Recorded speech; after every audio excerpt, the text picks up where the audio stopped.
Nanigaw na SUV driver sa isang road rage incident sa Cavite, sinampahan ng reklamo. Puro ka pa ganyan. Oh!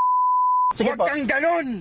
Sige po, Kung salamat. sisingit ka, sumingit ka. Sige Huwag po. mo akong anuin. Oh, sir, tama Huwag mo na. akong bulabugin. Oral defamation at grave threat ang isinampa ng biktimang si Jared Batyon laban kay JR Cesar. Itinuloy pa rin ang pagrereklamo kahit humingi ng paumanhin si Cesar kay Batyon sa radio program ni Senator Raffy Tulfo. Nais din ng biktima na masuspinde o mabawi ang driver's license ni Cesar. Sinusubukan pa naming makuha ang panig ng sospek na sa ngayon ay hindi pa matuntun.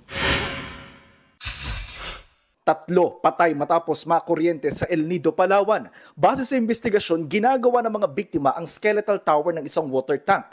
Pero dumikit ang bakal na poste sa wire ng kuryente kaya nag-ground ang 3. Naisugod pa sila sa ospital pero dead on arrival. Nakaligtas ang 2 pa nilang kasama.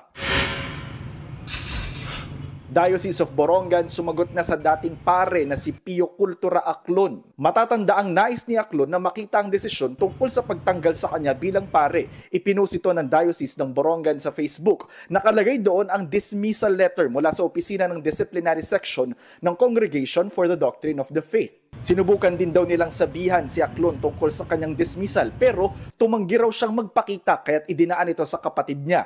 Maaari raw siyang lumapit sa Office of the Disciplinary Section kung may tanong pa siya. Jonathan Andal nagbabalita para sa GMA Integrated News.